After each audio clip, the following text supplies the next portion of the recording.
আসসালামু আলাইকুম প্রিয় দর্শক। অন্য মঞ্চে আলোচনায় আমাদের আজকে আমন্ত্রিত অতিথি। অনেকদিন ধরেই জেনারেল ওয়াকার খানের তেমন কোনো সাড়া শব্দ পাচ্ছি না। পত্রিকায় দেখলাম আমেরিকায় গেছেন, সেখান থেকে ফিরেছেনও, কিন্তু কোথায় আছেন, কি করছেন, এটা নিয়ে অনেকেই জানতে চাচ্ছেন। সে বিষয়ে কিছুটা খোঁজ নিয়েছি। এছাড়াও গতকাল যে নৌবাহিনীর প্রধান নাজমুল হাসানের সম্পর্কে বলেছিলাম, তার সম্পর্কে আরো কিছু রোমহর্ষক তথ্য পেয়েছি। আজ সেগুলো নিয়ে কথা বলবো। শেষ পর্যন্ত সাথে থাকবেন।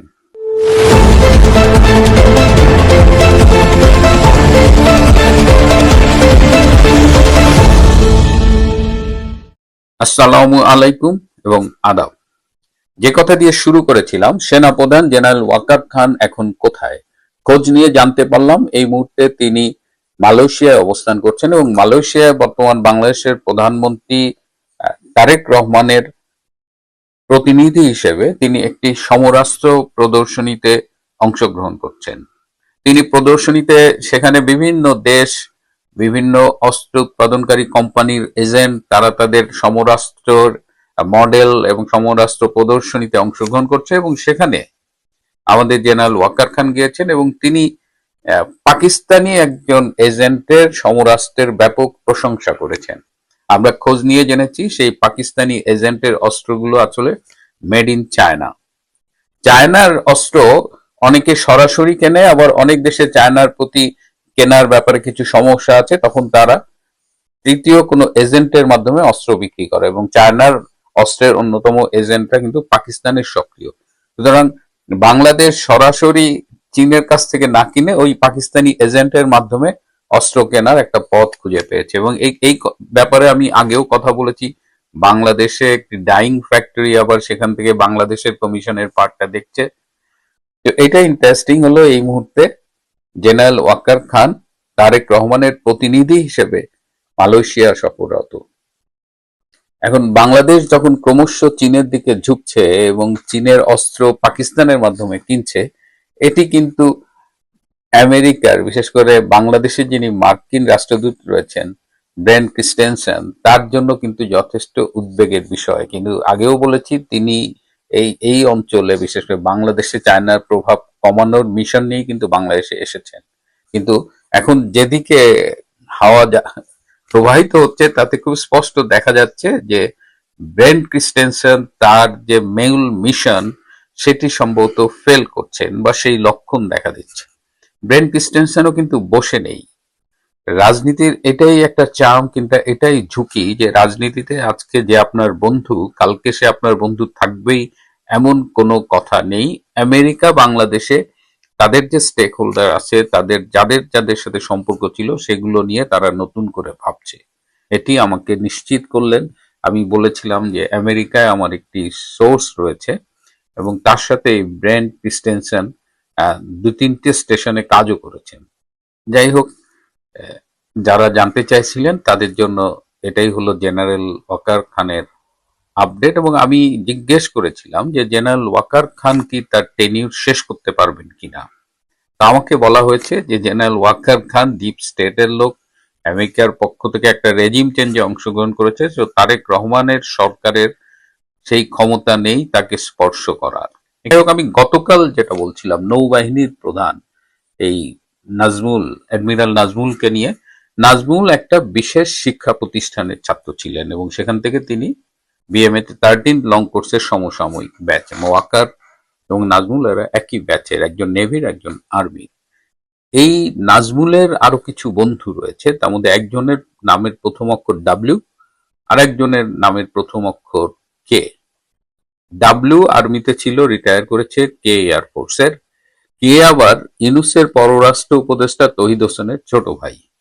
এই নাজমুল, কে আর ডাব্লিউ এরা তিনজনই ক্লাসমেট। এর মধ্যে কে আর ডাব্লিউ আবার একই রুমে থাকতো ক্যাডেট। আমাকে একটি সূত্র জানালো যে এই নাজমুলদের এই শিক্ষা প্রতিষ্ঠানের থেকে যারা পাশ করেছে এরা খুব সংঘবদ্ধভাবে থাকে এবং এরা একে অপরকে হেল্প করে, এবং যারা রিটায়ার করেছে তারা আবার আর্মিতে বিভিন্ন ব্যবসায় জড়িয়ে যায় এবং এরাই পরস্পরকে হেল্প করে। এর মধ্যে ডাব্লিউ একটি ঘটনা ঘটিয়েছিল। এটি ইকবাল করিম ভুইয়া যখন সেনাপ্রধান ছিলেন, ডাব্লিউ আর্মিতে সাপ্লাই করবার জন্য চায়না থেকে একটা ড্রেজিং মেশিন এনেছিলেন। কিন্তু সেই ড্রেজিং মেশিনটা আর্মি অ্যাকসেপ্ট করেনি, তারা রিজেক্ট করেছিল, স্পেসিফিকেশন মেলেনি বা অন্যান্য যে কোনো কারণেই হোক, এবং ইকবাল করিম ভুঁইয়া সেটি ফেরত পাঠিয়েছিলেন এবং ডাব্লিউকে সাপ্লায়ার হিসেবে কালো তালিকাভুক্ত করা হয়েছিল।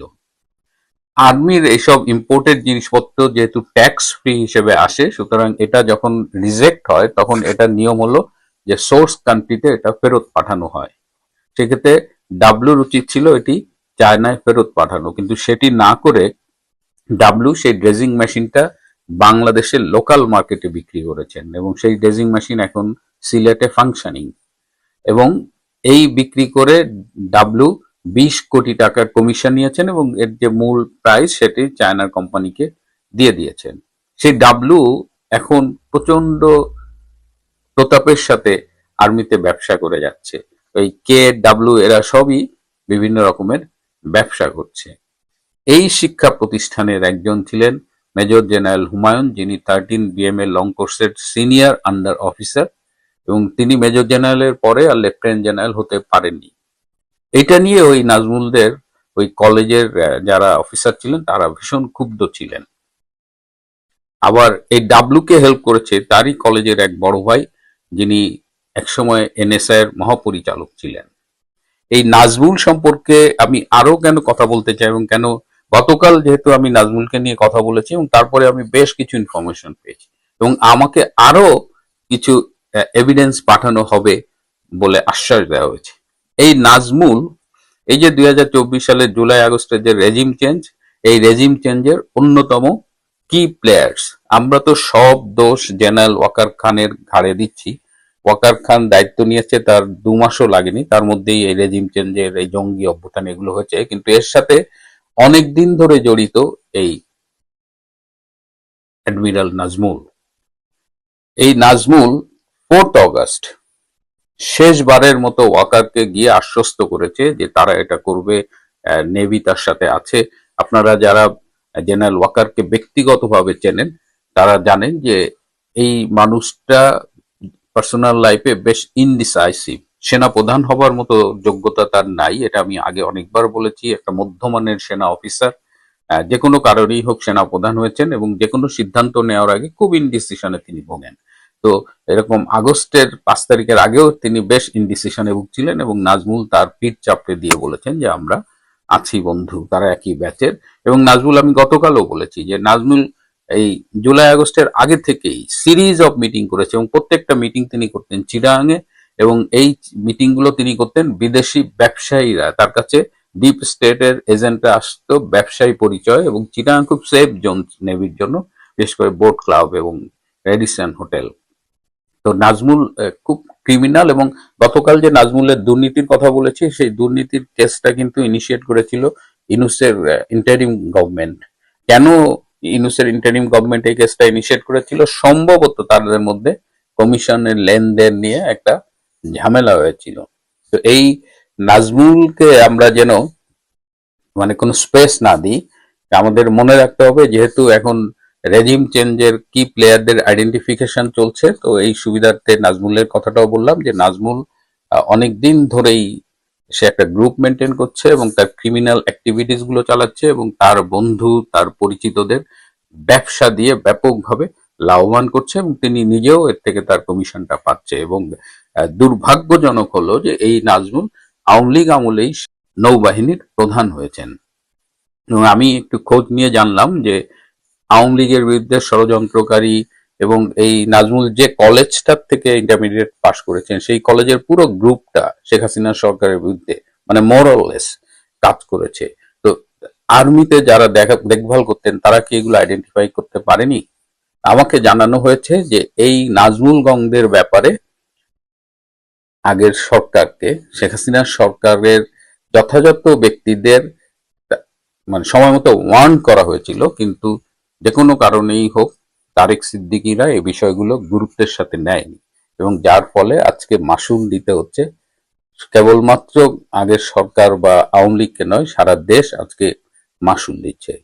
স্বভাবতই প্রশ্ন উঠেছে যে এরকম একজন বিতর্কিত দুর্নীতিবাজ নৌবাহিনী প্রধান কি তার দায়িত্ব পালন করেই যাবে, নাকি সেও ওয়াকারের মতো ধরাছোঁয়ার বাইরে থাকবে। একটি সূত্র জানিয়েছে যে বর্তমান বিএনপি সরকার ওয়াকার খানকে হয়তো তার মেয়াদ সম্পূর্ণ করতে সুযোগ দেবে, কিন্তু নাজমুলের ব্যাপারে তারা চিন্তা ভাবনা করছে যে কোনো সময় নাজমুলকে নৌবাহিনীর প্রধান থেকে সরিয়ে হয়তো কোনো দেশের রাষ্ট্রদূত হিসেবে পাঠানো যেতে পারে। এবং এদিকে আওয়ামী লীগ আমলের উপকারভোগী লেফটেন্যান্ট জেনারেল অবসরপ্রাপ্ত মতিউর রহমান, আপনারা হয়তো তার নামটা মনে রেখেছেন, সেই মতিউর রহমানের ব্যাপারে সিকিউরিটি ক্লিয়ারেন্স চলছে। শোনা যাচ্ছে যে তারেক রহমানের সরকার তাকে গুরুত্বপূর্ণ কোনো দায়িত্ব অর্পণ করবেন। প্রশ্ন হলো যে আওয়ামী লীগ আমলে ফল খেয়েছে, এখন আবার বিএনপির আমলেও ফল খাচ্ছে, এরা আসলেই ভীষণ কপাল। প্রিয় বন্ধুরা, আজ এ পর্যন্তই। ভালো থাকবেন, সুস্থ থাকবেন, তার চেয়েও জরুরি হলো নিরাপদে থাকবেন। সবাইকে অনেক ধন্যবাদ। একজন উচ্চ পদস্থ সরকারি কর্মকর্তা বিদেশে গেলেন একটা গুরুত্বপূর্ণ সম্মেলনে অংশগ্রহণ করতে এবং সেখান থেকে সুস্থ অবস্থায় ফিরলেন। তারপরেই ম্যালেরিয়া আক্রান্ত হলেন এবং মৃত্যুবরণ করলেন। এই মৃত্যুটা কি কেবলমাত্র দুর্ভাগ্য, নাকি এটি প্রতিরোধযোগ্য? আজকে এই বিষয়টি নিয়ে কথা বলবো, সাথে সমসাময়িক কিছু রাজনৈতিক ইস্যু। শেষ পর্যন্ত সাথে থাকবেন।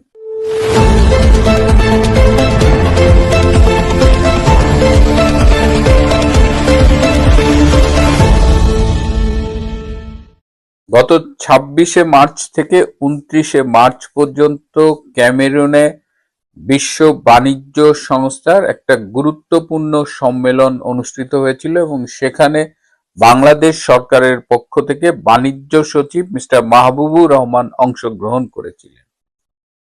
অংশগ্রহণ শেষে তিনি সুস্থ অবস্থায় ফিরে এসেছিলেন এবং তারপর ১১ই এপ্রিল তিনি অসুস্থ হলেন, তাকে একটি স্থানীয় হাসপাতালে ভর্তি করা হলো এবং ১৭ই এপ্রিল শুক্রবার সকালে তিনি মৃত্যুবরণ করলেন। তিনি ম্যালেরিয়া আক্রান্ত হয়ে মৃত্যুবরণ করলেন। আমরা জানি যে আফ্রিকার দেশ ক্যামেরুনে ম্যালেরিয়ার ব্যাপক বিস্তার রয়েছে এবং এখানে ম্যালেরিয়া আপনারা জানেন যে একটা মশার মাধ্যমে ছড়ায়, অ্যানোফিলিস নামের একটা মশা, এবং একটা প্যারাসাইট প্লাজমোডিয়াম ফ্যালসিপেরাম, এটা সবচেয়ে ভয়াবহ প্যারাসাইট এবং এটা আক্রান্ত হলে দেখা যায় যে এই সেরিব্রাল ম্যালেরিয়া বলে বা মাল্টি ফাংশনাল, যেমন কিডনি ফেইলিওর বা অন্যান্য ফেইলিওর হতে পারে। মানে ম্যালেরিয়ার এমন জটিলতা হয় যার থেকে মৃত্যুর ঝুঁকি অনেক বেড়ে যায়। তো সেই ক্যামেরুনে গিয়েছিলেন আমাদের বাণিজ্য সচিব, ৫৮ বছর বয়স। আমার যেসব বন্ধুরা এই ঢাকা বিশ্ববিদ্যালয়ে MBA করেছেন তাদের সমসাময়িক, ১ বছরের জুনিয়র হয়তো। তো তার মৃত্যুটার, আজকে আমি তার মৃত্যুর কারণটা জানতে পারলাম, এটা আসলে খেয়াল করিনি আগে। বন্ধুরাই বলা বলি করছিল যে ম্যালেরিয়া মারা গেছে, তখনই বিষয়টা আমাকে স্ট্রাইক করলো যে একজন সচিব ক্যামেরুনে গেলেন এবং সেখানে তিনি ম্যালেরিয়ার রোগ জীবাণু নিয়ে এলেন, বাংলাদেশে এলেন, ম্যালেরিয়া আক্রান্ত হলেন। এই বিষয়টা কি খুব স্বাভাবিক বা স্রেফ দুর্ভাগ্য? আমরা বিদেশে যাই, বিদেশে যাওয়ার আগে প্লেনের টিকিট কাটি, ভিসা করি, বিদেশে গিয়ে কোথায় থাকবো এবং সবাই যার যার সাধ্য মতো চেষ্টা করি কিন্তু একটু ভালো থাকার, একটু সম্ভব হলে বিজনেস ক্লাস বা সব দিক দিয়ে আমরা চেষ্টা করি। কিন্তু আমরা কি একবারও যে দেশে যাচ্ছি সেই দেশের স্বাস্থ্যের অবস্থা কি, সেই দেশে কোনো রোগের বাড়তি ঝুঁকি আছে কিনা এবং তার জন্য আমাদের কোনো প্রস্তুতি নেওয়া দরকার কিনা, এটা নিয়ে কি আমরা কখনো ভেবে দেখি? এটাকে বলা যায় যে ট্রাভেল কনসালটেশন মেডিসিন। যেমন আমরা যে প্রতিষ্ঠানে জব করি, বিশেষ করে ইউনিভার্সিটিতে জব করি, যদি আমরা কোথাও কনফারেন্সে যাই বা ভ্রমণে যাই, আমাদের একটা ফর্ম ফিল আপ করতে হয় এবং স্মার্ট ট্রাভেলারের একটা ওয়েবসাইট আছে, WHO-রও আছে, CDC-রও আছে এরকম ট্রাভেল গাইড। কোন দেশে যাওয়ার আগে দেখে নিতে হয় যে ওই দেশের জন্য পার্টিকুলার কি প্রিভেন্টিভ মেজার্স নেওয়া উচিত। যেমন ধরুন ক্যামেরুনে যে যাচ্ছে, ক্যামেরুন যেহেতু একটা ম্যালেরিয়া এন্ডেমিক এরিয়া, সেহেতু ক্যামেরুনে এই ম্যালেরিয়ার বিরুদ্ধে কি ব্যবস্থা নিতে যেতে পারে। ম্যালেরিয়ার বিরুদ্ধে তো কোনো ভ্যাকসিন নেই, কিন্তু ম্যালেরিয়ার বিরুদ্ধে কিন্তু প্রিভেন্টিভ মেজার্স হিসেবে বিভিন্ন ওষুধ খাওয়া যায়। মানে ভ্রমণের আগে এটা শুরু করতে হয়, ভ্রমণকালীন এই ওষুধটা খেতে হয়, এবং দেশে ফিরে আসার পরেও কয়েকদিন কন্টিনিউ করতে হয়। এইটা যদি করা হয় তাহলে এই জটিলতাগুলো এড়ানোর সম্ভব অনেক ক্ষেত্রেই। এছাড়া মশার জন্য মসকিটো রিপিলেন্ট, এই যে গায়ে মাখে, যে এটা আমিও কোথাও গেলে আমার ব্যাগের মধ্যে এই রিপিলেন্টটা রাখি। তো সচিব সরকারের একটা গুরুত্বপূর্ণ ব্যক্তি, তার জন্য আমি জানি না এই প্রস্তুতিগুলো ছিল কিনা। এই প্রস্তুতি থাকার তো কোনো আমি কারণ দেখি না, যেহেতু তিনি এভাবে মারা গেলেন। আমরা এই যেটা বলছিলাম যে আমরা কোথায় থাকবো, কোন ক্লাসে ট্রাভেল করব, হ্যাঁ, ভিসা, বিদেশে যাচ্ছি, এটার জন্য অনেক প্রস্তুতি থাকে, কিন্তু জাস্ট একটা 15-20 মিনিটের একটা ডাক্তারের সাথে কনসালটেশন, ডাক্তারের কাছ থেকে শুনে নেওয়া, নিজে একটু সচিব, তার তো নিশ্চয়ই অনেক অধস্তন কর্মকর্তারা ছিলেন, তাদের তিনি বলতে পারতেন। হ্যাঁ, কিন্তু আমার মনে হয় যে এই প্র্যাকটিসটা বাংলাদেশে নেই। বাংলাদেশে এই সরকারি সফরে যারা যান, এমনকি যারা বেসরকারি সফরে নিজের প্রয়োজনে যান, তাদেরও এটা বোধহয় এখন ভাবার সময় এসেছে যে একটা হেলথ আসপেক্টটাও দেখা উচিত, যে ভ্রমণে যাচ্ছি এর জন্য একটা হেলথ ক্লিয়ারেন্সের বিষয়টা বিবেচনায় থাকা উচিত। এবং এটা বিভিন্ন প্রতিষ্ঠান, স্পেশালি সরকারি প্রতিষ্ঠান, সরকারের উচ্চপদস্থ কর্মকর্তা, তাদের জন্য তো এটা বাধ্যতামূলক করা উচিত। এবং সেক্ষেত্রে এই মৃত্যুগুলো ঠেকানো যায়। না হলে 58 বছরে একজন সচিব মারা যাবে, এটা দুঃখজনক। এবং যেহেতু আমি নিজেও পাবলিক হেলথের মানুষ, আমি মনে করি যে প্রিভেন্ট করার যে জায়গাগুলো আছে সেখানে প্রিভেনশনের উপর আমাদের কাজ করা উচিত। এই যেমন এই যে বাচ্চাদের আমরা টিকা দেই, এই যে হামের টিকা সময় মতো দেইনি বলে শত শত বাচ্চা মারা গেল, কিন্তু আমাদের মাননীয় প্রধানমন্ত্রী তারেক রহমান এই যে ভ্যাকসিন না দেওয়ার এই ব্যর্থতাটা চাপানোর চেষ্টা করলেন ভ্যাকসিন প্রদানে অত্যন্ত সফল শেখ হাসিনা সরকারের উপর। অথচ আজকে আমি একটা ফোন পেলাম বাংলাদেশ থেকে, বললেন যে সচিবালয়ে যেদিন ডক্টর ইউনূসের বিশেষ সহকারী অধ্যাপক সাইদুর রহমান খসরু এই যে HPNSP, health population and nutrition sector প্রোগ্রামটা বাতিল করলেন, সেদিন সবাই, তার অফিসের স্টাফরা, সচিবালয় সবাই তাকে মানা করেছিল যে স্যার এটা করেন না, এটার একটা খুব বাজে একটা অ্যাডভার্স ইফেক্ট হবে, এটা যদি বাতিল করেন এটার ভয়াবহ একটা পরিণতি হবে। এই চোরা খসরু সেদিন বলছিল হলে দেখা যাবে। মানে আমরা স্বাস্থ্যকে কতটা নেগলেক্ট করি, সবকিছু দেখি, কিন্তু নিজের যে স্বাস্থ্য, যার জন্য 15-20 মিনিটের একটা কনসালটেশন, একটা অ্যাডভাইস এবং সেই অনুযায়ী ব্যবস্থা নেওয়া। অনেক অসুখের ভ্যাকসিন আছে, আবার এই যে ফিভারের জন্য ভ্যাকসিন পাওয়া যায়, বা যেখানে ভ্যাকসিন আছে, যেখানে ভ্যাকসিন নাই সেখানে প্রিভেন্টিভ যদি ওষুধ থাকে নেবেন। অন্তত সতর্কতার কিছু অ্যাডভাইস তো থাকা যেতে পারে, কিন্তু আমরা সেটা গুরুত্ব দেই না। এবং আমাদের এই সরকার বিশেষ করে, যেটা বলছিলাম যে মাননীয় প্রধানমন্ত্রী হামের টিকার ব্যর্থতা শেখ হাসিনা সরকারের উপরে মিথ্যেভাবে চাপানোর চেষ্টা করছে। আবার এই সরকারের মধ্যে যেটা আমরা দেখতে পাই যে একটা স্ট্যান্ডবাজির প্রবণতা, মানে বাস্তবের দিকে মনে হয় খেয়াল নাই। যেমন মাননীয় প্রধানমন্ত্রী বলেছিলেন যে এই সরকার তেলের দাম বাড়াবে না। বিদ্যুৎ প্রতিমন্ত্রী তিনি বলেছিলেন সরকারের কাছে পর্যাপ্ত মজুদ আছে। আবার এই সরকারের মার্কিন মুলুকে যিনি প্রেস মিনিস্টার, তিনি বলেন যে তেলের কোনো ক্রাইসিস নাই, পাম্পের যে ছবি দেখেন ওগুলো সব আর্টিফিশিয়াল ইন্টেলিজেন্স দিয়ে বানানো। অথচ আজকে দেখলাম যে ডিজেলের দাম, অকটেনের দাম, সব তেলের দাম, কেরোসিনের দাম বাড়িয়েছে এবং এই বৃদ্ধিটা এক লাফে 20-25 টাকা করে বাড়িয়েছে। তেলের দাম বাড়বে এটা একটা বাস্তবতা, পৃথিবীর সব দেশেই তেলের দাম বাড়ছে, সেটা আস্তে আস্তে বাড়তে পারে, কিন্তু কেন কি দরকার ছিল বলার যে তেলের দাম বাড়াবে না? আর যদি বলবেন তাহলে সেটা স্টিক করতেন, সেটা বাড়ালেন কেন? আবার কেন বলছেন তেলের সংকট নাই? এখনো তো এই তেলের পাম্পে অনেক পাম্প বন্ধ, এখন সংকট তো দূরের কথা, পাম্পই বন্ধ। ঢাকা শহরে গণপরিবহন খুব কম, এখন বাস টাস কমে গেছে, এখন মেট্রো রেলের উপরে অনেক বেশি চাপ পড়েছে, মানুষ মেট্রো রেলে যাতায়াত করতেছে। এই যে মোবাইল ফোন, এই নেটওয়ার্কের জন্য বিদ্যুৎ দরকার, সেই বিদ্যুৎ নিয়মিত সরবরাহ করতে পারছে না, সুতরাং তাদের জেনারেটর চালানো লাগতেছে। এই জেনারেটর চালাতে প্রতিদিন 1 লাখ লিটার তেল দরকার হচ্ছে। তো এই ক্রাইসিস গুলোকে সরকার ম্যানেজ তো করতে পারছেনই না, বরং তারা back to the future travel করতেছে। আল্লাহই জানে আমাদের কপালে কি আছে। যাই হোক, শুরুতে যেটা বলছিলাম, সরকারি বেসরকারি যারা বিদেশ ভ্রমণ করেন তারা এটা একটু মনে রাখবেন যে একটা ট্রাভেল অ্যাডভাইস নেবেন, প্রয়োজনে একজন ডাক্তারের সাথে কথা বলবেন। এই ইনফরমেশন গুলো গুগলেও আছে, এবং যে দেশে যাচ্ছেন সেই দেশের কি কি ভ্রমণ স্বাস্থ্যগত ঝুঁকি আছে সেই ঝুঁকিগুলো জেনে সেই ব্যবস্থা নিতে পারেন কিনা সেই চেষ্টাটা করতে পারেন। তাহলে হয়তো আমাদের এই মাহবুবুর রহমানের মতো গুরুত্বপূর্ণ ব্যক্তিদের হারাতে হবে না।